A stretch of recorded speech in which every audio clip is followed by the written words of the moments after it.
മറ്റൊരു പ്രധാനപ്പെട്ട വിഷയം മിക്കവാറും എല്ലാ കമ്പനികളും ഫേസ് ചെയ്യുന്ന ഒരു വിഷയമാണ്.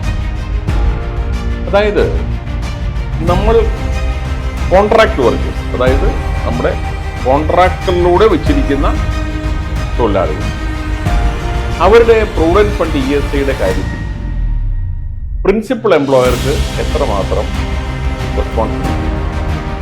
ഇപ്പോൾ പ്രൊവിഡന്റ് ഫണ്ട് ആപ്ലിക്കബിൾ ആണെങ്കിൽ നമുക്കറിയാം 20 പേര് വേണം, ഷെഡ്യൂൾഡ് എംപ്ലോയ്മെന്റ് ആയിരിക്കും. പ്രിൻസിപ്പൽ എംപ്ലോയർ ഒരു കോഡ് നമ്പർ എടുക്കണമെങ്കിൽ എന്തെല്ലാം ഡോക്യുമെന്റ്സ് തരണോ ആ ഡോക്യുമെന്റ്സ് എല്ലാം അയാൾ തന്നാൽ കോഡ് നമ്പർ കൊടുക്കും. ഈ പ്രിൻസിപ്പൽ എംപ്ലോയറുടെ എന്തെങ്കിലും ലെറ്റർ വേണോ അയാൾക്ക് കോഡ് നമ്പർ എടുക്കാൻ? നിങ്ങൾ ഒരു കോൺട്രാക്ടർക്ക് സെപ്പറേറ്റ് ആയിട്ട് ഒരു കോഡ് നമ്പർ കൊടുക്കുമ്പോൾ അതിന്റെ അർത്ഥം Trade League, encouraging employment values.